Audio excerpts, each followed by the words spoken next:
naman biro ang law, partner. Well, anyway, okay. Ano na? Sige, partner. Yung kahapon natin, mga kayubing pinag-usapan, yung tungkol sa nangyari sa hearing sa, yung una partner, yung sa SMNI. Tapos, syempre merong hearing kahapon. Diba? Kahapon, nagkaroon ng hearing. Tapos, nakita ko talaga, partner, mainit sila. Diba? Mainit. Kung ako mag-gauge mga kayubi, mas feel ko mas mainit si Ka Eric. Feel ko lang. Ano siya, sumasabay siya sa nakikipagtalo siya. Okay? Nakikipagtalo siya. Siguro kasi meron siya pinaniniwalaan na ano ba yung dapat niyang karapatan. Oo. Okay, so ganito yan. Ang nangyari kasi partner, syempre tinatanong, pinipilit kasi siya ulit. Nasabihin yung ano niya, sino yung source niya. Oo. Okay? Ang source niya kasi sabi niya, mula sa Senate. Diba? Hindi sinabi ko senador, basta empleyado ng Senado. If not legally as a contract, sacred po yun para sa mga journalist. Nandito yung mga media. I know how they also feel kapag pinilit sila na ang source nila ilabas nila doon sa mga sensitibong impormasyon. So yun po ang aking inaalala. Dahil ang source ko na ito, Congressman Pimentel Sir, Your Honor, Mr. Chairman, matagal ko na siyang source nung nasa NPA pa ako. At wala po akong pag-aalangan na ang kanya mga impormasyon na ibinibigay ay tumutugma doon sa mga impormasyon na nakukuha ko when I was still part of the National Intelligence Unit of the NPA National Operations Command. So kilala ko siya.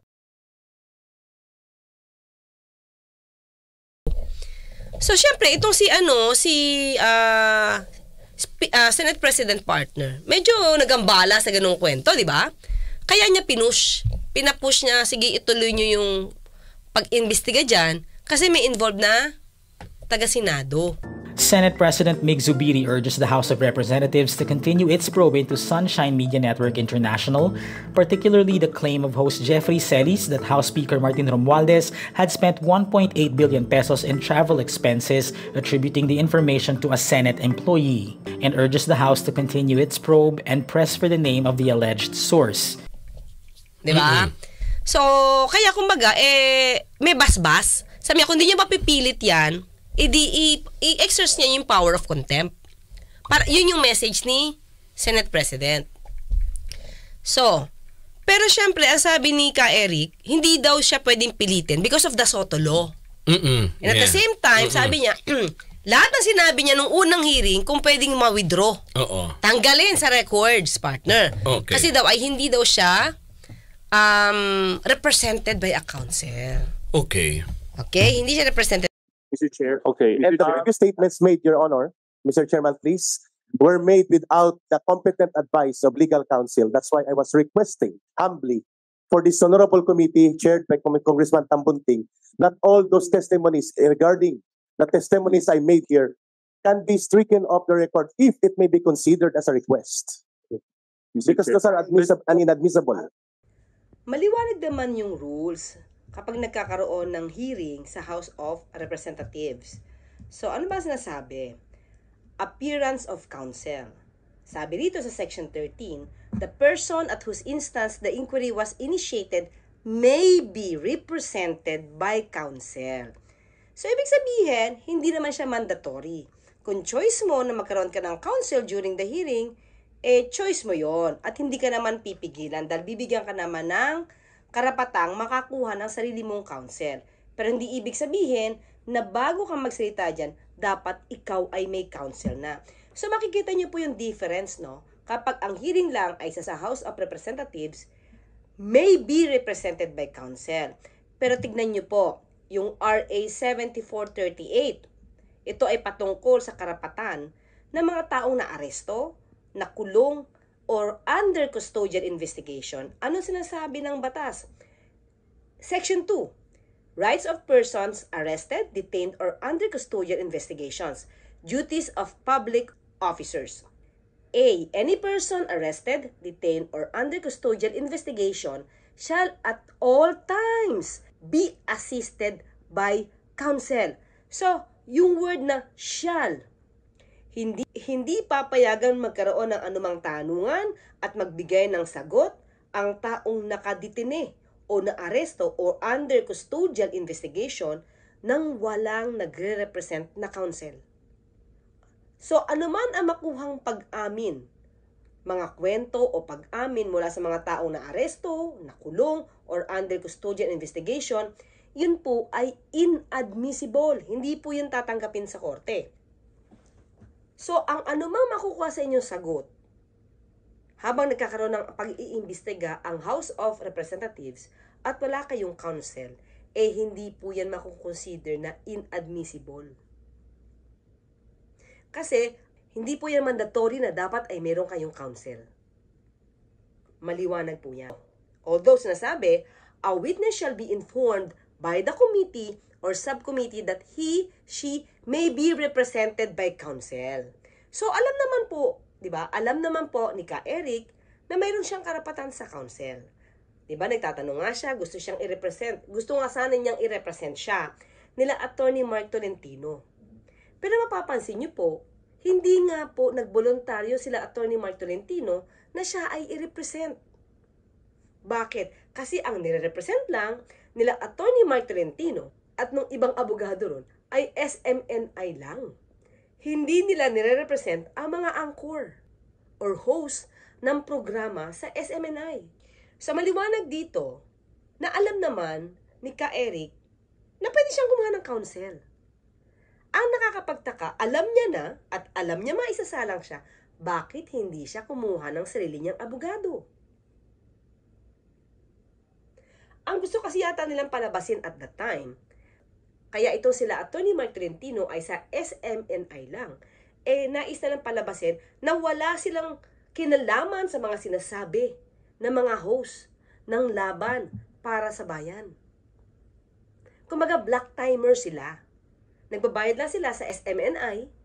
So nagbabayad lamang sila ng kanilang oras. So yung SMNI, pati yung Suara Sub Corporation ay wala silang kinalaman sa mga binabanggit or na i-discuss ng mga host na nasabing programa.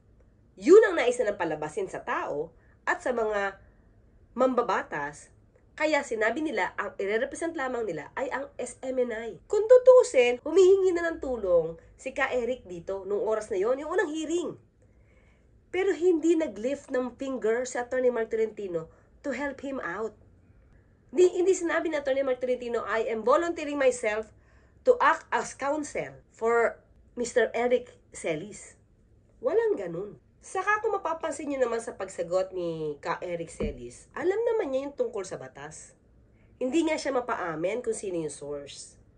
Pero syempre, humingi siya ng apologies nung nalaman niya na parang saliwa or magkaiba yung naibigay sa kanyang info doon sa records na naipalabas ng House of Representatives tungkol sa expenses ni Speaker at buong miyembro ng House. Represented by a counsel. Okay. Okay? Hindi siya represented by a counsel. Kumbaga, yung mga sinabi niya doon, dapat baliwalain na. Tanong po, alam nyo, lagi nyo sinasabi Soto Law eh. Ano pong portion ng Soto Law ang tinutukoy ho niyo? Anong particular provision sa Soto Law? Pakibasa po. I will, Mr. Chairman, I will request my counsel to give me the particular provision, or they may be allowed to reference the particular provision. We are requesting you. I don't have the copy of the Soto Then Law. I will suggest that the council give him a copy of the Soto Law. Because we do not, you're only supposed to, like I said earlier, hindi ho kayo pwede magsalta. Yan magsalta si Ka Eric. Mr. Chairman, may I be allowed to read the pertinent provision from the Soto Law? Without prejudice, this is section 1 of 1145 as amended. Without prejudice is inability or ability under the civil and criminal laws, any publisher, owner, or duly recognized or accredited journalist, whether reporter, writer, contributor, opinion writer, editor, columnist, manager of media or other media practitioner involved in the writing, editing, production, and dissemination of news or mass circulation of any print, broadcast, wire service organization, or electronic mass media, including cable TV, television, and its variants, cannot be compelled to reveal the source of any news item, report, or information appearing or being reported or disseminated through other or the said media which was related in confidence or reported in confidence. Above mentioned media practitioners, unless the court or the House of Representatives or the Senate or any committee of Congress finds that such revelation is demanded by the national security of the state. Eric, Your Honor, pero may magtanong po, Chair, para maliwanag. Mr. Chairman, can I explain the provision? I will have to answer first the position raised by the witness. Ang unang po sinabi nyo, accredited journalist. Kayo ba'y accredited journalist? Kay Eric, kayo po ang tinatanong po. Kayo po ba'y accredited journalist? The accreditation or the license to practice journalism does not require any particular organization or government entity to give us license or accreditation for broadcast. If you are referring, Mr. Chairman, to KBP, membership to KBP is voluntary. KBP is not an absolute regulatory power for broadcast. So We are like an NGO and private organization. Ano pong basihan nyo, basihan ng provision niyan, nung sinabi niya kailangan accredited, kayo nag-cite ng batas. Kayo nag-cite ng prohibition.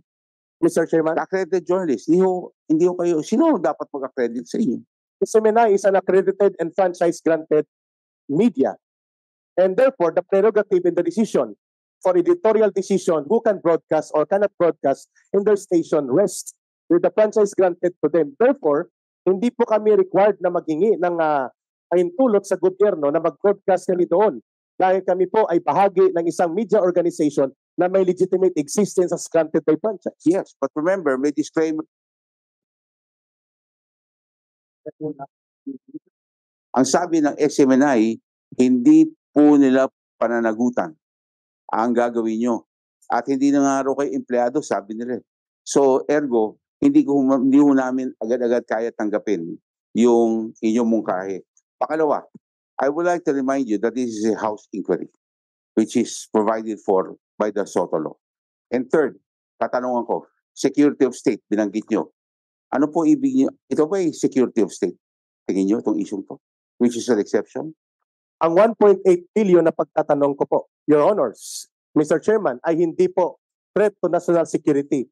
Kapag ito po ay tinatanong ng mga media practitioners at ng mamamayan patungkol sa tamang pangangalaga sa pundo ng bayan. And I believe Congress is not exempted from public transparency and accountability in the disposal of public funds. Alam po ninyo. It's not an issue Mr. of Chair, I think I national still have security. the floor. Yes. Yes. Huling katanungan. Alam po niyo yung security of state sa amin. Ito po yung sinabi nyo na empleyado ng Senado ang nagbigay. Sa amin, yan po ay seguridad ng ating institusyon, seguridad ng ating bayan. Ano malalaman kung totoong may source si Ka-Eric? Kasi SOTO law plus onion skin doctrine. Loophole. Hindi, ito yung sa akin, partner. Okay, sige, na, partner. Kung hindi nyo makuha, di ba? Kung hindi nyo makuha yung source, ano yung point? Ano yung point para alamin nyo pa yung source? Isa-isahin lang natin, partner. Kailangan ba talaga malaman yung source? For me, napaamin nyo ng fake. Okay. Paamin nyo ng fake. The Honorable J.J. Thank you very Suarez, much. you are recognized. So thank you very much, Mr. Chair. So let's just go back to points that already been established. Number one, the statement that you issued were false. You admitted it and you apologized for it last hearing. I know, I understand yung Mr. Chair. Sinasabi mo, kino-compare mo yung unang source mo doon sa pangalawang source mo. Sinasabing pareho, which is pareho silang mali. Yes, Hindi now, ba? if that Ngayon, was the Mr. data, Chair, yes. tanong ko sa iyo, aminin mo ba na mali yung impormasyon mo? Ngayon po. Yes, Mr. Chair. Yes, that's why we need vetting. Kaya nga hindi namin inilabas as a special report or news. It was a Anyway, commentary Mr. question. Chair, It was a commentary sa question. very clear, it is on record, it Yes. is on the minutes, inaamin po ninyo na nagkamali kayo ng information ninyo dahil sa nasabi nyo 1.8 pero 4.3 lang. Now, since nagkamali kayo, are you willing to recant your statements and apologize to Congress? If that will heal the wound of the degree of an amount of insult that was forwarded to Congress, kung ganun pong epekto niyan, wala pong problema sa akin personally yon. Because trabaho po namin na kilalanin ang pagkakamali kung may pagkakamali. Pero trabaho din po namin ang magtanong kung may dapat itanong. Ang pagpapaliwanag po sa mga datos na ito ay isang oportunidad na nanggaling doon sa pagtatanong. And we are very much willing to admit that indeed the source was wrong.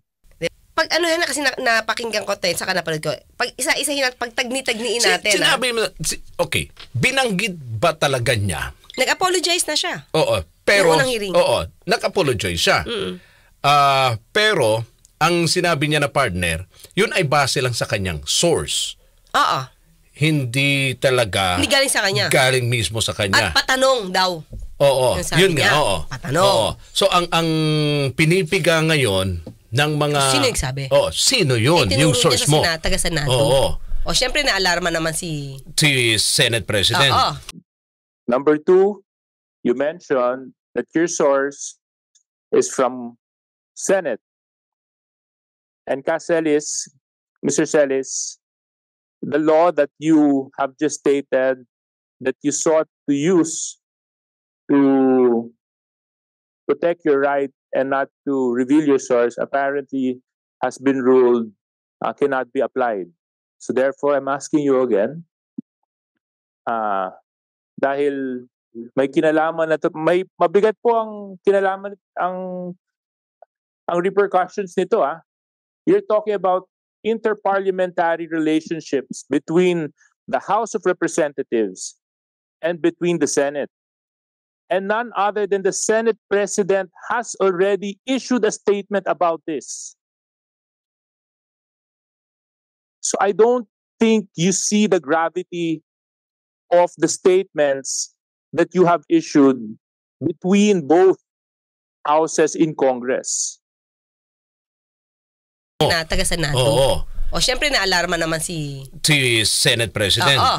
No. Tuloy nyo yan. Kasi No. nandito daw pala yung tao. Mm-mm. So ngayon, kahit na inalok siya ni Congressman Sino-sino Tiangco, ba ang mga close niya dyan sa Senado? Yan ang dapat Ay, din natin di na. alamin. dati daw siyang CPP-NPA, miyembro ng dating CPP-NPA. Oo nga. Oh, so, Oo. Ano siya? ibig Balik, sabihin- ano to? Balik loob sa Oo. gobyerno. Oo. Yon. Kaya, di ba, yan yung kanyang advocacy. Okay. So, anong nangyari, partner? Hindi siya mapilit because of the Soto Law. Mhm. So, ngayon ang kinwestiyon ng mga congressman, teka lang, sa Soto Law, ang inaano lang dito, ang cover dito, accredited broadcaster. Mhm. Sabi niya, accredited ka ba? Sabi niya, di ba? Tapos, sabi niya, ang pagpapractice daw ng broadcasting, hindi naman ibig sabihin dapat miyembro ka ng isang organization. Mhm.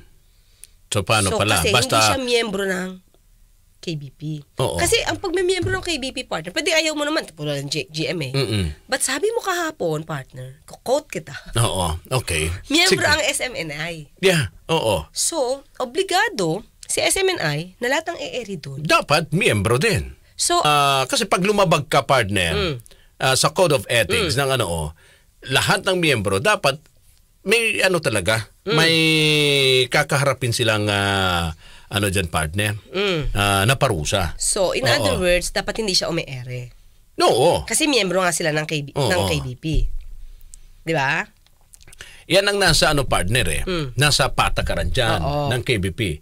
Once yung isang estasyon miyembro, sakop ng kapisanan naman, dapat lahat ng mga umi-ere dyan, partner, accredited. May hawak-hawak silang partner, accreditation. Oo. Yun ba yung tinatawag na dapat accredited? Oo. So, ano kaya yung, dapat makita natin sa definition nung ginawa ang batas na to, yung 11458, ano ibig sabihin ng accredited broadcaster? Yes. Oo, tama. Diba? Oo. Kung yan ay nasa sakop, partner, doon sa sinasabi niyang SOTO law. Oo. Kasi kung malinaw na sinasabi doon sa batas na yung batas na yun ay pupwede lang i-practice ng isang accredited broadcaster, talagang medyo Ayan, partner. Sabi niya, any publisher, owner, or duly recognized or accredited journalist, writer, reporter, contributor, opinion writer, editor, columnist, or media practitioner, partner. Oo. So, how can we define duly recognized and accredited? So, ibig ba sabihin, ilang beses na ba nagtrabaho si Ka Eric as parang bago. commentator? Parang bago lang ata yan, partner. Makukonsider ba siya na duly recognized para i-practice ang SOTO law or i-avail ang SOTO law? Anyway, sabihin na natin, pwede, di ba? Ang sabi naman dito, teka lang, nasa batas din na pwede kang pilitin kapag ang court, Senate, House, and other, sabi dito, any committee, di ba, of Congress finds that such revelation is demanded by the security of the state. So, ano ba yung security of the state? It involves lang ba about terrorism? Kasi feeling ng Congress, sinisiraan ang institusyon sa mata ng tao. Di ba? Kapag siniraan ba ang institusyon, makukonsider ba natin siyang security threat? Oo. Correct. Kasi meron bang parang ang dating huwag maniwala sa institusyon na to? May ganun ba? Pag sinabi natin partner, security threat, di nakasalalay dyan, partner, yung kaligtas, yung seguridad, di ba? Oo. Ng Estado. Ng Estado. Oo. Kaya nga. Oo. So, ang sabi lang kasi dito sa SOTO law, for security of the state, pwede kang i-compel to reveal your source. So, kung hindi naman security of the state ang issue, kung sinabi man nila na 1.8 billion ang nagastos ni Speaker sa kanyang travel, hindi siya papasok sa security threat. Diba? So, pwede bang ma-avail ni Eric ang SOTO law? Sa akin naman, partner. Sige. Pagbigyan nyo na. Oo. Kasi, at that time na nakuha niya yung source niya, nag-broadcast siya Diba? Naka-ere siya noon. Naka-ere siya may diba? mikropono. Naka-live siya sa telebisyon. Oo, saka ilang buwan na rin siyang umi-ere broadcast, dyan. Diba? Sabihin man natin hindi siya broadcaster, diba? Hindi man siya recognized na commentator, matagal na siya, kumbaga buwan na siya dyan, wala namang question sa pagiging commentator niya. Marami nga lang nagdemanda niya sa kanila, partner. Because of Nag-withdraw na daw ang SMNI bilang miyembro ng KBP noong December 6. Kasi nga, hindi sila nagko-comply. Diba? Paano ka naman mag-member at mag-i-stay kung yung pinaka number 1 na requirement na dapat member ng KBP, hindi mo masunod. Correct. O di okay lang na umalis na kayo. Diba? Kasi mas marami makikitang violation ninyo. Diba? Okay. So, sa akin, dapat hindi na lang pilitin. Diba? Huwag na lang pilitin kung sino source. Kasi, from all your questionings, nakita nyo, nag-apologize siya, na mali yung nakuha niya na info. Yung unang hearing, partner, Okay. Kung sa ibang labas nila na episode sa laban para sa bayan ba? Bayan ba yun? Hindi ako sigurado, partner. Hindi ko napanood kung nag-refute ba sila.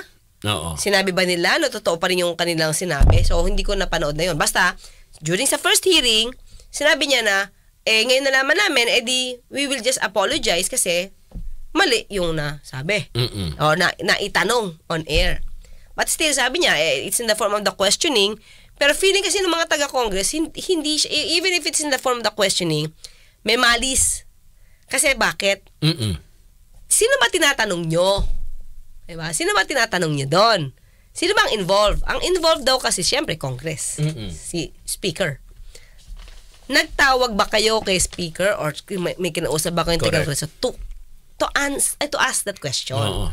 Para maging balance. Oo. Sabi ni Ma'am Lorraine Badoy, wala. So, kahit sabihin mo na in a form of the question yan, may malis kasi di naman kayo nagtanong. Oo. Ba, wala kayong, hindi nyo inalam. Oo. Ganun kasi dapat partner. Oo, yung balance media partner. Kung sinong involved, okay, may tinatalakay kay issue, dapat kunin mo din ang panig niya para mabigyan din siya ng pagkakataon na para may explain partner, di ba? Oo, yung kanyang sarili doon sa issue na kung saan iniuugnay siya. Okay, sabi ni Maylin dito, attorney, kaya po nila pinipilit si Celix kasi po gusto nila malinawan kung may source talaga na pang-aaway na pinag-aaway ang Congress at Senado. Pwede, ba? Pero, yun na nga, partner. Mahirap kasi pilitin especially source. So, kung paniwala nyo wala, ito pa kasi partner. Mga kayubi, pakicheck nyo nga to ha, kasi ito nadinig ko. Parang ang sabi ni Ma'am Lorraine Badoy, yung naging source ni Ka Eric, kaya siya naniniwala dahil matagal na itong magkakilala. Parte pa sila ng CPP-NPA. Tama ba ako, mga kayubi? Basta yun nadinig ko Diba? So, nung ina-analyze ko, kung parte ng CPP-NPA, yung nagbibigay sa kanya, kaya may info na nakukuha. So, kung itong miyembro na pinaniniwalaan ni Ka Eric, na dati taga CPP-NPA, nasa Senado. Yun yung sinasabi nila doon nung nakarang hearing. Mr. Chair, may I explain, Mr. Chair? Okay. Yung pagkakaintindi ko dito, Mr. Chair, yung source ni Ka Eric, long-standing na relationship yan, dekada, kasi kasama niya yan sa CPP, NPA, NDF. So parang meron na silang sariling palakad na they really trust each other already. So, hindi siya yung parang nanggaling lang dito. Kung na, you get what I'm saying, Mr. Chair, parang matagal na silang magkakakilala. And, at maraming beses, siguro yung, hindi lang siguro, sure ako dito, na yung batting average nung kanyang source ay mataas, no? No further answer about that, sir. No, it's yes or no. Does he work in Congress? No, sir. No. Okay. Because in your statement, you said, based on my source in Congress, gumastos si Speaker Martin Romualdez ng 1.8 billion pesos. Sinabi mo, based on my source from Congress. And you just said now that he is not an employee of Congress. Lower house? No. Huh? Congress is two. Senate and lower house. Not from the lower house. Congress is composed of two houses. Lower house and Senate. So, wala po sa House of Representatives. So what you're saying is sa Senado. Obviously. Diba? Baka ito namimiss nila. Baka namimiss itong point na to. Kasi nadinig ko kanina nung sa hearing, parang kilalang kilala. Bakit kailangan siya at the time, ito nakulong na to nasa detain na. So, naiwan ngayon doon si Ma'am Lorraine Badoy. Sabi niya, meron ka bang telepono nito? Parang gano'n, hinanapin yung telepono kung sino para malaman daw nila kung totoo na merong naging text. Yun naman pala pwede naman nilang kunin to doon mismo sa service provider. Kasi naman sila in aid of legislation naman to, partner. Diba? Saka to, kasi titignan kung dapat bang i-retain yung franchise o hindi. So, pwede nilang tanongin yung service provider kung talaga may text. Kasi without the text, malalaman nila kung nagsisinungaling si Ka Eric o hindi. Diba? You don't have to force Ka Eric. Pero hindi ba nila, okay lang. Ang problema lang siguro kanina, part. Hindi nakasave sa kanyang phone yung number na yon. Nino? Yung nag-text sa kanila, nagpadala ng info. Ang tinatanong niya na kasi ngayon, si Lorraine. Oo. Badoy. Si Lorraine, syempre, wala naman siyang alam sa cellphone ni Eric. Ka Eric. So, tinatanong lang kung alam ba niya yung cellphone number. Hindi ko napansin kung binigay. Definitely, hindi siguro binigay yun. Kaya, na-contempt din. So, yun nga, ang sagot niya is kilala, tapos dating miyembro ng CPP-NPA. So, nung nadinig ko to, kung dating miyembro ng CPP-NPA ang hinihinga niya na source, ang kanya source, ibig mo sabihin yung CPP-NPA na yun, yun yung nasa Senado? Staff lang din yung partner nasa Senado pa rin? Oo, staff ng isang senador. Baka hindi alam ng senador? Ng Senado na ganun. Dati, nagbalik loob sa gobyerno. But still, di ba? They have to know. Kasi, yung gobyerno, hindi, partner. Hindi maganda, negatibo kasi. Ang dating ko si CPP-NPA ka. Although, syempre, partner, kababayan pa rin natin yan. Pero I think they have to know. Ng Senado. Kung totoong meron. Kasi parang ang pakiramdam nila, mukhang wala. Gawa-gawa lang. Mukha. Yun, di ba mga ka-UB? Parang ang dating kaya pinipilit nila is baka wala na source. Medyo mahirap din yung ganung partner. Kasi kung gagawa-gawa ka lang ng issue na wala ka namang source, wala ka namang pagbabasehan, well, ito sa bilang isang broadcaster partner, mukhang hindi din yon. Medyo mahirap yon. Hindi tama. That's why.